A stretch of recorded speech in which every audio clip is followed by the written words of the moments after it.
Vamos tenemos a Antonio Siriaco. Tenemos a Antonio Siriaco en línea. Buenas tardes, Antonio. Buenas tardes. ¿Se escucha bien? Sí, se escucha bien, profesor. Se escucha bien. Bueno, saludos a todos. Don Antonio Siriaco, acudimos a usted por lo siguiente. Tenemos una gran contradicción. Usted y yo hemos visto durante varios meses, casi todo un año, el tema de la posibilidad de una reforma fiscal. La viabilidad, si es el momento, todo esto.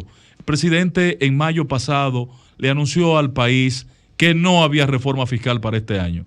Pero este fin de semana dice el ministro de la Presidencia que sí hay reforma fiscal y que se aplicará a partir del 1 de enero del próximo año 2022. ¿Qué usted sabe? ¿Qué es lo que se mueve? ¿Qué es lo que hay? Mira, yo creo que las posiciones que uno encuentra dentro del gobierno, algunas son muy tímidas, otras, como la del presidente de la República, que cada vez que se reúne con los periodistas y comunicadores sociales dice que no va a haber una reforma, y una tercera posición más reciente, la del ministro de la Presidencia, donde habla que sí va a haber una reforma. Yo creo que hay un gran temor para ejecutar una reforma fiscal en el contexto que vivimos. Yo creo que son lanzan anuncios para ver más o menos y medir cómo la población recibe, pero yo creo que en sentido general, y siempre lo he mantenido, que no están dadas las condiciones en estos momentos para hacer una reforma o pacto fiscal de la magnitud que requiere la economía. Y me explico. Si el gobierno, en caso de que haga una reforma en el 2022 o el 2023, en caso de que la haga, la va a hacer de baja intensidad.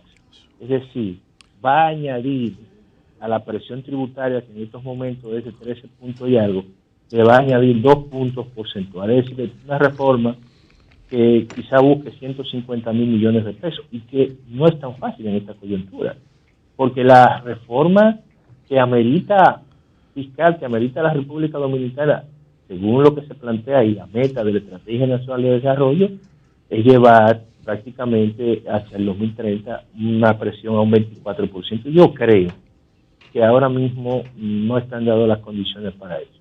¿Qué es lo que yo pienso?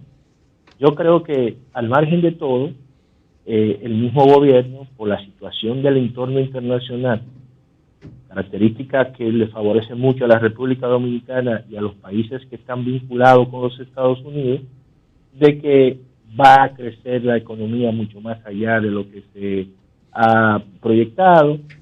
Mínimamente el gobierno tendrá cierta holgura para terminar este año con las finanzas públicas, porque te voy a decir lo siguiente: yo creo que en los procesos de recuperación, y más saliendo de una pandemia, tú no le puedes hablar a la gente de una reforma fiscal. Mira, hay un tema que yo creo que es más importante que la reforma fiscal, que es la inflación. Y la inflación, de hecho, lo que hace es que prácticamente deteriora la redistribución del ingreso, porque solamente por el incremento de los precios, el salario real de todos nosotros, de una forma u otra, disminuye. Entonces, Siriaco, profesor, en el tema de la inflación, el presidente movió una ficha hoy, dio un paso importante, convocó a un diálogo, una mesa para conocer del aumento de precios de los productos localmente y en el escenario internacional. De todas las exposiciones que yo vi allí, la que más me impresionó fue la del ingeniero Manuel Estrella, que no es economista, pero dio cátedras hoy en ese escenario en el que encabezaba el presidente el encuentro, en esa mesa. ¿Cuál es la solución? Le pregunto yo a usted, profesor. ¿El modelo europeo que en este momento ha impuesto a los bancos centrales controlar la inflación a todo costo, o el modelo norteamericano que privilegia más que la inflación, privilegia la generación de empleo y que siga el crecimiento, porque entienden los gringos que la inflación es un asunto provisional? ¿Qué usted opina, profesor? Mira, se habla mucho del concepto de transitoria. Todos los economistas, el gobernador, incluso lo vi hablando en los documentos del Banco Central de transitorio. La Reserva Federal de los Estados Unidos habla de una inflación transitoria. ¿Por qué mencionan el tema transitorio? Porque lo que está ocurriendo no es por efecto monetario, vamos a decir, quizá en parte, correcto, pero no es por correcto. efecto monetario, por el hecho de que cuando tú analizas la inflación y lo que los economistas le llaman la inflación subyacente, es decir, aquella que solamente se debe al incremento en los medios de pago, prácticamente se ve controlada la inflación. Ahora, cuando tú le sumas aquellos efectos que son muy volátiles, como el precio de los combustibles, el precio de la energía, el precio de la materia prima, entonces ahí que se dispara la inflación. Claro. Por lo tanto, se dice, mira, cuando esa situación desaparezca, producto de la recuperación asimétrica, porque es una recuperación asimétrica, si tú te das cuenta, Ángel, el crecimiento abrupto que ha tenido la economía china y la economía norteamericana, sí, que son las dos economías más grandes, están generando una demanda extraordinaria de bienes de y todo tipo servicios de materia prima. y sobre Entonces, materia. eso en algún momento se va a acoplar. Y entonces por eso que dicen transitoria. Pero, oye bien, a la gente común y corriente, cuando oye transitorio, cree que es un mes. En estos casos, eso se puede prolongar todo este año y parte del año que viene. Y entonces, ¿qué hacer, profesor Siriaco, ante un planteamiento como el que hace Manuel Estrella en ese evento de hoy, que dio cátedra hoy, yo quiero que usted lo vea, respecto de lo siguiente, de que no se tomen medidas que contrarresten el crecimiento o la generación de empleo, que no se suba la tasa de interés, por ejemplo, que prácticamente le pidió al gobierno hacer un símil con lo que está pasando en Estados Unidos, un dejar pasar. Ahí voy. Entonces, ¿qué ocurre? Te voy a explicar esa parte. Mira, la situación que está ocurriendo en Estados Unidos, el Banco Central de Estados Unidos tiene como mandato, un doble mandato, no solamente controlar la inflación, sino también generar empleo. prioriza el empleo, generación de empleo. En el caso de la República Dominicana, el Banco Central tiene un mandato, al igual que otros bancos centrales muy ortodoxos, de controlar la inflación, por eso se establece una meta de inflación. ¿Qué ocurre? Lo que plantea el ingeniero Manuel Estrella es correcto, y además, aquí, como la inflación no es de carácter monetaria, tú no puedes entonces incrementar la tasa de interés, porque lo que va a producir es un frenazo a la economía, a la reactivación de la economía, y además, otra variable importante que se está recuperando la va a frenar, que es la generación de empleo. Es decir, todavía la República Dominicana tiene capacidad ociosa para mantener tasa de interés bajita y que esa tasa de interés bajita puedan seguir estimulando la inversión. Porque déjame decirte lo siguiente, ¿por qué te digo que hay capacidad ociosa? Porque todavía hay 200,000 personas que no se han recuperado de su trabajo. Pero parece que no lo recuperarán, ¿eh?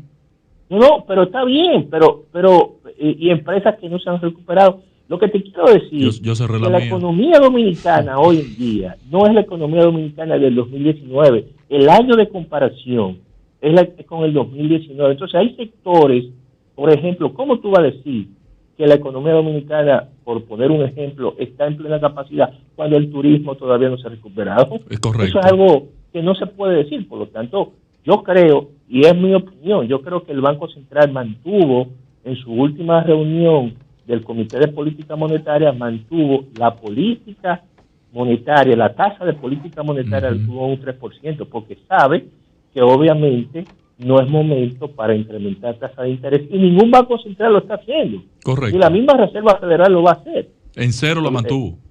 Entonces, yo creo que por ahí no es el caso, o sea, no es el problema. El problema entonces, es... ¿qué hacer? Porque el tema es que la gente no aguanta más con los precios, patrón. ¿Qué hacer? ¿Qué recomienda usted, que es el cientista de la economía, patrón? No, yo creo que es una combinación de cosas, de tal manera que pueda amortiguar estos tiempos, estos próximos meses. Mira, tú tienes que ver los productos de la canasta básica más sensibles y establecer cierto nivel de subsidio. Número uno, transferencia a los productores directos, sencillamente para abaratar un tanto los costos de producción. También tú puedes en frontera bajar de manera transitoria, tú puedes bajar impuestos, claro, y aranceles. correcto, Tú lo puedes sí, hacer de forma transitoria. El gobierno, de hecho, lo que está haciendo y va a lograr con esto en su finanza pública es que va a incrementar el déficit. Eso no importa. Eso no importa. No, tú no te puedes poner una camisa de fuerza en un periodo de crisis y decir, mira, yo voy a tener un déficit de un 3.1, cuando en realidad lo puedes tener un 4.5. Entonces, transitoriamente, tú puedes decir, mira, hace un listado de aquellos insumos, el maíz, fertilizantes, la soya, el trigo, son 5 o 6 que tienen impacto en el pan, en el pollo, en el arroz, en la carne de cerdo. Y entonces tú dices, mira, transitoriamente durante los próximos meses, yo voy, si pagan un 20 de arancel, van a pagar un 5. Entonces tú sencillamente estás tratando de amortiguar el impacto externo de los precios internacionales para que no se transmitan de forma total al consumidor o a los costos de producción de las empresas. Brevemente, Siriaco, ¿es posible lograr en esta circunstancia un aumento salarial como demanda el sector trabajador y manda la ley? Y sí, adelante. Y me falta una preguntita más. Yo lo que creo, Ángel, en esta coyuntura hay que reconocer que empresas y trabajadores están totalmente, vamos a decir, apaleados por la crisis. Y eso yo planteo que hay que establecer una especie de moderación salarial y acuerdos importantes. Hay empresas que yo creo que están en condiciones de incrementar salarios, claro, y eso es fácilmente de ubicar, aquellas que han tenido buenos resultados, ganancias extraordinarias. Entonces a eso se le puede, a esos sectores se les dice, mira, el sector tal tiene que incrementar salarios en esta coyuntura. Y entonces hay otro grupo, yo creo que se le puede dar un periodo para que dentro de esa recuperación posiblemente pueda incrementar salario, pero tiene que haber una especie de incremento salarial de manera escalonada, moderada y por sectores, es lo que yo creo en esta coyuntura. Y en segundo lugar, Siriaco, este decreto 396, que les recuerda a uno tiempos pasados, un decreto que hizo una vez Salvador Jorge Blanco, después hasta Balaguer hizo uno que nunca se aplicó. ¿Qué significa esto? Porque después de un año de gobierno, poner este tipo de... Porque normalmente esto tiene sentido al iniciar el gobierno, en la primera semana de septiembre después de la toma de posesión, pero no ahora. No, yo creo que nunca está mal, Ángel, como un elemento de mensaje en el sector público, de que los recursos públicos tienen, las partidas presupuestarias tienen que estar en su ejecución, tienen que priorizar aquellas partidas de mayor productividad a nivel de la economía. Por ejemplo, no es lo mismo tú, por poner un ejemplo, gastar en productos y útiles diversos, por ejemplo, que yo he visto la ejecución presupuestaria, gastar 14 millones de pesos que gastar 5 mil millones. Claro. Cuando tú ves el desglose de lo que se imputa en cada una de esas partidas, que son bonos sociales y una serie de cosas que tú dices, no puede ser. Entonces, ¿qué es lo que uno tiene que hacer en esta coyuntura? Y debe ser permanente. Por ejemplo, y eso en su momento yo creo que el doctor Balaguer fue muy hábil. El doctor Balaguer priorizaba mucho el gasto de capital por encima del gasto. Claro. Ahora es inverso. Ahora es el gasto corriente lo que se prioriza. Y yo creo que eso es lo que hay que hacer en economías como esta, que son economías que necesitan un proceso cada vez mayor de aumentar la capacidad productiva. y la capacidad productiva y la eficiencia del sector privado, tú lo mejoras permitiendo mejor infraestructura, y eso sencillamente es a través del incremento de la inversión pública del gasto de capital. Bueno, profesor, gracias Iriaco, gracias profesor. Gracias, profesor. Siempre a ti por tu invitación. Un placer, hermano, un placer. El Sol de la Torre, cuídate. Bien, un placer.